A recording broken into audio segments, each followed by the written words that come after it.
Good morning friends, welcome to channel finance on fingers.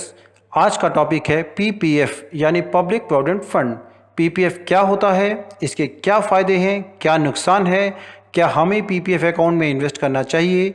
आइए इन सब सवालों के जवाब जानते हैं इस वीडियो में। इन्वेस्टमेंट के कुछ इंपॉर्टेंट टूल्स में से एक इंपॉर्टेंट टूल होता है प्रोविडेंट फंड। और प्रोविडेंट फंड दो टाइप्स के होते हैं, एम्प्लॉय प्रोविडेंट फंड यानी ईपीएफ, पब्लिक प्रोविडेंट फंड यानी PPF. Employ provident fund account सिर्फ उन लोगों का होता है जो जॉब में होते हैं और उनकी कंपनी ईपीएफओ यानी एम्प्लॉय प्रोविडेंट फंड ऑर्गेनाइजेशन में रजिस्टर्ड होती है। Second is public provident fund. PPF एक ओपन इन्वेस्टमेंट प्लेटफॉर्म होता है। इसमें कोई भी इंडियन रेजिडेंट अकाउंट ओपन कर सकता है, चाहे वो एम्प्लॉय हो या एम्प्लॉयर, बिजनेसमैन हो या self employed, even house wife भी पीपीएफ में इन्वेस्ट कर सकती हैं। Next is eligibility to open the account. Person should be an Indian resident, age between 18 to 65 years. Minor can also open PPF account with the attachment of any one parent. NRI criteria: non-resident of India cannot open PPF account. लेकिन अगर किसी ने पहले अपना account open किया था और बाद में उसका स्टेटस एनआरआई हो जाता है तो ऐसे केस में अकाउंट को कंटिन्यू किया जा सकता है 15 साल तक, लेकिन उसके बाद 5 साल के लिए एक्सटेंशन नहीं किया जा सकता। Now where to open the PPF account? Number 1 post offices, second any scheduled commercial authorised banks. It's completely transferable. किसी एक बैंक से दूसरे बैंक में, बैंक से पोस्ट ऑफिस में पीपीएफ अकाउंट को ट्रांसफ़र किया जा सकता है। Next is major benefit of PPF account. Number 1 risk free investment, number 2 tax free investment, number 3 tax rebate under income tax. Risk free investment, PPF is totally risk free investment. इसमें किसी भी type का कोई market risk involve नहीं होता है क्योंकि ये कंप्लीटली गवर्नमेंट ऑफ इंडिया के कंट्रोल में होता है। टैक्स फ्री इन्वेस्टमेंट, पीपीएफ से मिलने वाले इंटरेस्ट पे किसी भी टाइप का कोई भी टैक्स एप्लीकेबल नहीं होता है। Number 3 tax rebate, PPF account में इनकम टैक्स रिबेट मिलता है under section 80C up to ₹1.5 lakh पर financial year. Subscription criteria in PPF account, minimum deposit amount 500 होता है और मैक्सिमम डिपॉजिट अमाउंट की लिमिट 1.5 लाख तक होती है एक पर्टिकुलर फाइनेंशियल ईयर में। आपको मिनिमम 500 रुपीज़ डिपॉजिट करने पड़ते हैं अपने अकाउंट को एक्टिवेट रखने के लिए। इसमें मंथली, क्वार्टरली, हाफ ईयरली या ईयरली डिपॉजिट ऑप्शन अवेलेबल होता है। इसमें एक साल में मिनिमम 1 ट्रांजैक्शन और मैक्सिमम 12 ट्रांजैक्शंस तक किए जा सकते हैं। Online and offline deposit option available होते हैं। Next is maturity period. PPF एक लॉन्ग टर्म इन्वेस्टमेंट प्रोडक्ट है। इसका मैच्योरिटी टाइम 15 साल का होता है। यहाँ एक बात ध्यान रखने वाली है कि इसमें 15 फाइनेंशियल ईयर्स कंप्लीट होने चाहिए। अगर आपने अपना अकाउंट 10 अगस्त 2020 को ओपन किया है तो इस केस में इसका फर्स्ट फाइनेंशियल ईयर 1 अप्रैल 2021 से स्टार्ट होगा और 31 मार्च 2036 को इसका लास्ट फाइनेंशियल ईयर कंप्लीट होगा। पीपीएफ अकाउंट को 15 साल कंप्लीट होने के बाद इसे 2 बार 5-5 साल के लिए एक्सटेंड किया जा सकता है, यानी पीपीएफ अकाउंट का मैक्सिमम मैच्योरिटी पीरियड 25 ईयर्स तक हो सकता है। Next is interest on PPF investment. PPF में इंटरेस्ट ऑलमोस्ट फिक्स जैसा ही होता है मगर फिर भी थोड़ा थोड़ा डायनेमिक होता है। इसमें इंटरेस्ट रेट सेंट्रल गवर्नमेंट के द्वारा टाइम टू टाइम चेंज किए जा सकते हैं। पिछले 15 सालों में पीपीएफ में इंटरेस्ट रेट 7.5% से 9% के बीच में रहे हैं, जो नॉर्मली बैंक एफडी से ज़्यादा होते हैं और टैक्स फ्री भी होते हैं। Next is premature withdrawal.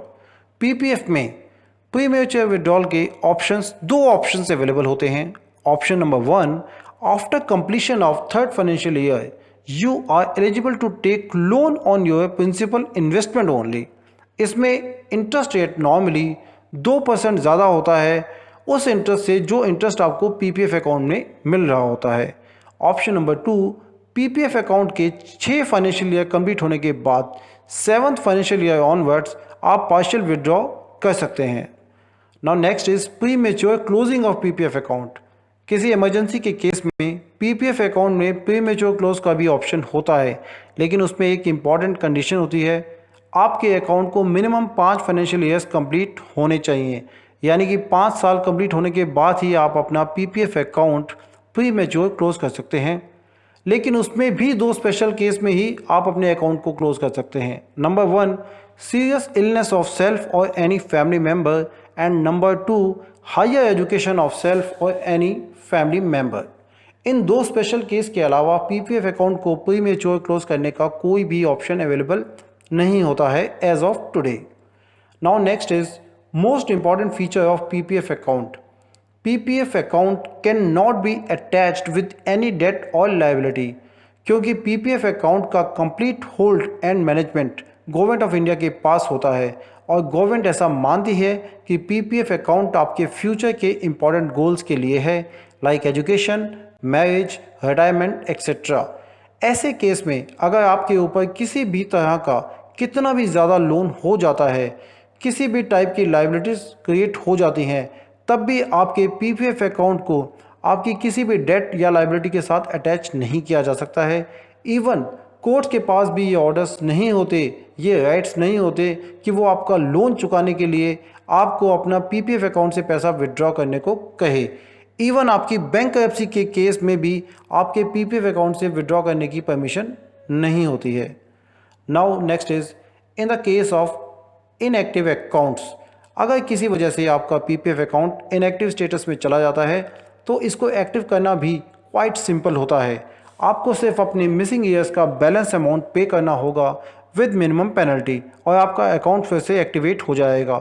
Example के लिए अगर 3 साल तक आपने अपने पीपीएफ अकाउंट में सब्सक्रिप्शन नहीं किया है और आपका अकाउंट इनएक्टिव हो गया है, तो इस केस में आपको पिछले 3 साल के 500 रुपये के हिसाब से 1500 रुपये डिपॉजिट करने होंगे और साथ में 50 रुपये पर ईयर की पेनल्टी पे करनी होगी, यानी 150 रुपये।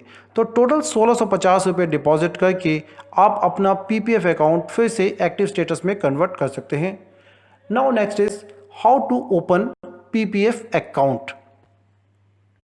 पीपीएफ अकाउंट के बेनिफिट और फीचर्स समझने के बाद अब ये समझते हैं कि इसे ओपन कैसे किया जा सकता है। There are 2 ways to open the PPF account. One is physical form submission and second is online opening of account. Physical form में आप किसी भी बैंक या पोस्ट ऑफिस में विजिट कर सकते हैं। कुछ बेसिक डॉक्यूमेंट्स जैसे Aadhaar card, PAN card, ID proof, photographs के साथ फॉर्म ए सबमिट करके आप अपना पीपीएफ अकाउंट ओपन कर सकते हैं। सेकेंड ऑप्शन है online opening of PPF account. जिस भी बैंक में आपका अकाउंट है आप उसकी नेट बैंकिंग यूज़ करके अपना पीपीएफ अकाउंट ऑनलाइन ओपन कर सकते हैं। ये काफ़ी इजी और टाइम सेविंग होता है, क्योंकि इस केस में आपका केवाईसी ऑलरेडी बैंक के साथ हो चुका होता है। क्योंकि पीपीएफ अकाउंट ट्रांसफरेबल होता है, तो आप एक बार अपने बैंक में अकाउंट ओपन करने के बाद किसी और अकाउंट में इसे ट्रांसफ़र भी कर सकते हैं। Now come to the conclusion. PPF account 100% safe है, रिस्क फ्री है एंड टैक्स फ्री है। बैंक एफडी से ज़्यादा रिटर्न्स प्रोवाइड करता है। अब क्वेश्चन ये है कि क्या हमें पीपीएफ अकाउंट ओपन करना चाहिए और इसमें इन्वेस्ट करना चाहिए? तो जवाब है यस। हम सभी को अपने फ्यूचर की सिक्योरिटी के लिए पीपीएफ अकाउंट ओपन करना चाहिए और अपनी कैपेसिटी के हिसाब से इसमें इन्वेस्ट करना चाहिए। अगर आपका रिस्क एपेटाइट बहुत ज़्यादा है तो आप 100% पैसा इक्विटी में इन्वेस्ट कर सकते हैं और पीपीएफ अकाउंट को अवॉइड कर सकते हैं। लेकिन एडवाइजेबल यही है कि आप अपनी टोटल इन्वेस्टमेंट का कम से कम 25% सेफ प्रोडक्ट में इन्वेस्ट कीजिए। इसके लिए पीपीएफ अकाउंट एक अच्छा ऑप्शन है।